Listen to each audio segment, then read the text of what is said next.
Jujur gue itu udah males banget sih ngomongin timnas Indonesia. Bukan karena pemainnya ya, atau pelatihnya, tapi karena pengurusnya, karena federasinya yang bobrok, hancur parah. Terus kenapa lo sekarang ngomongin timnas, Bang?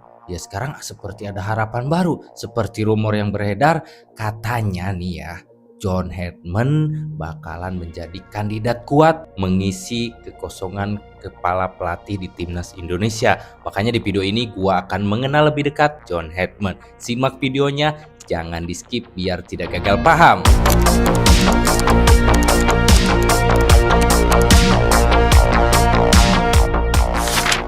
Banyak fans timnas Indonesia sebenarnya belum siap move on dari Sintayong. Bukan karena dia sempurna, tapi karena dia membangun sesuatu dari nol. Disiplin, mental, identitas. Lalu setelah Sintayong pergi, datang pengganti dengan nama besar, Patrick Kluivert, legenda sepak bola dunia. Ekspektasi langsung melambung, tapi yang terjadi justru sebaliknya. Tim yang sudah capek-capek dibangun kehilangan arah, dan sekarang di tengah kekecewaan itu muncul satu nama baru, John Hedman. Bukan legenda, bukan nama populer, tapi justru disitulah harapan baru muncul. Sintayong meninggalkan fondasi, bukan trofi besar, tapi standar fisik, standar disiplin, standar mental bertanding. Dia memaksa pemain Indonesia keluar dari zona nyaman, dan untuk pertama kalinya kita melihat timnas punya arah yang jelas. Inilah alasan kenapa fans sulit move on dari Sintayong. Patrick Kluivert datang dengan reputasi besar, tapi sepak bola internasional bukan soal siapa kamu dulu, melainkan apa yang kamu bangun sekarang. Masalah utama Kluivert di timnas Indonesia, dia datang ke tim yang sudah punya DNA, tapi mencoba mengubah ritme tanpa masa transisi yang matang. Pendekatan berbeda, disiplin melonggar, struktur tidak sekuat era sebelumnya. Akibatnya, tim tidak hancur, tapi kehilangan arah. Kegagalan Patrick Kluivert bukan sepenuhnya kesalahan pribadi, tapi ini pelajaran penting. Nama besar tidak selalu cocok untuk fase pembangunan. Timnas Indonesia saat itu tidak butuh riset, yang dibutuhkan adalah kelanjutan proses. Dan kegagalan ini membuat publik sadar satu hal, pelatih berikutnya harus paham membangun, bukan sekedar memimpin.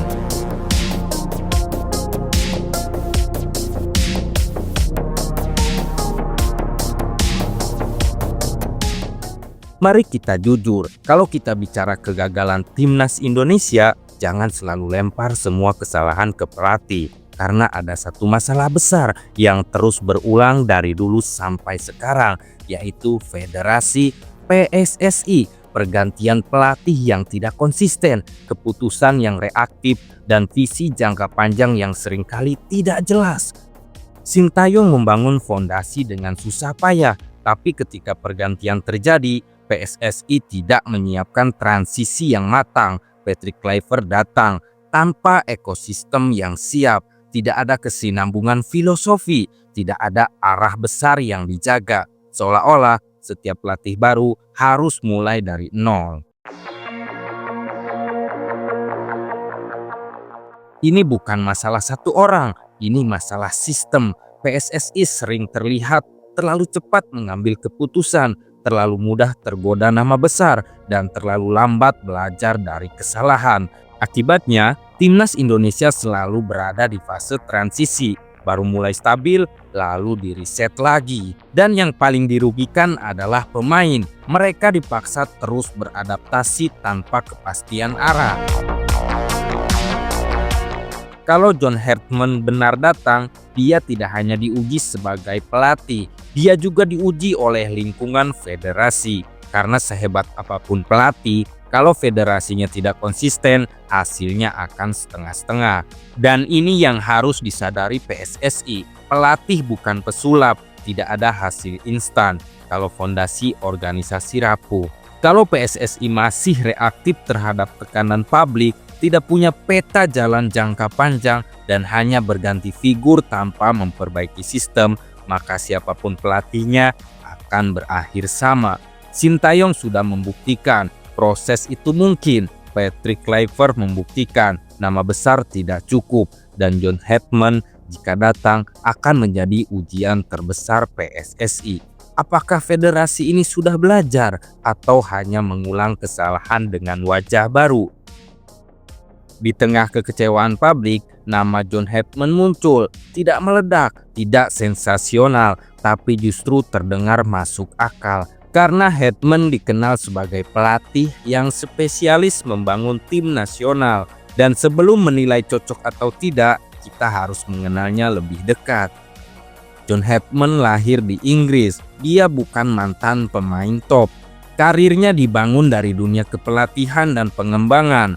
Awal karirnya banyak dihabiskan di sektor pembinaan, termasuk sepak bola wanita. Ini penting karena dari sanalah Herdman dikenal sebagai pelatih yang detail, sabar, dan fokus pada mental atlet.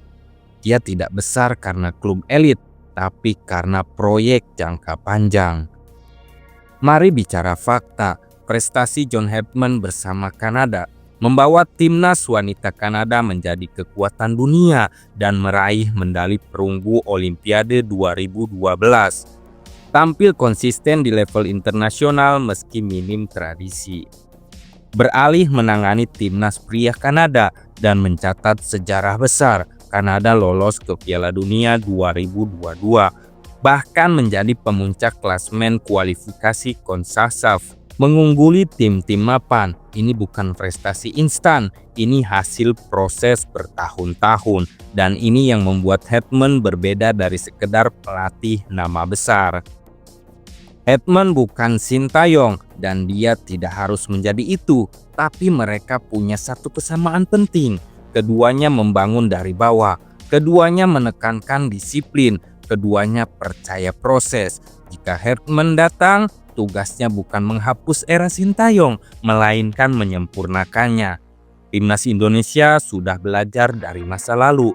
Sintayong memberi fondasi, Patrick Kluivert memberi pelajaran pahit, dan John Herdman jika benar datang adalah harapan baru yang harus diuji dengan kesabaran. Karena sepak bola besar tidak dibangun dari nama besar, tapi dari keberanian menjaga proses tetap hidup.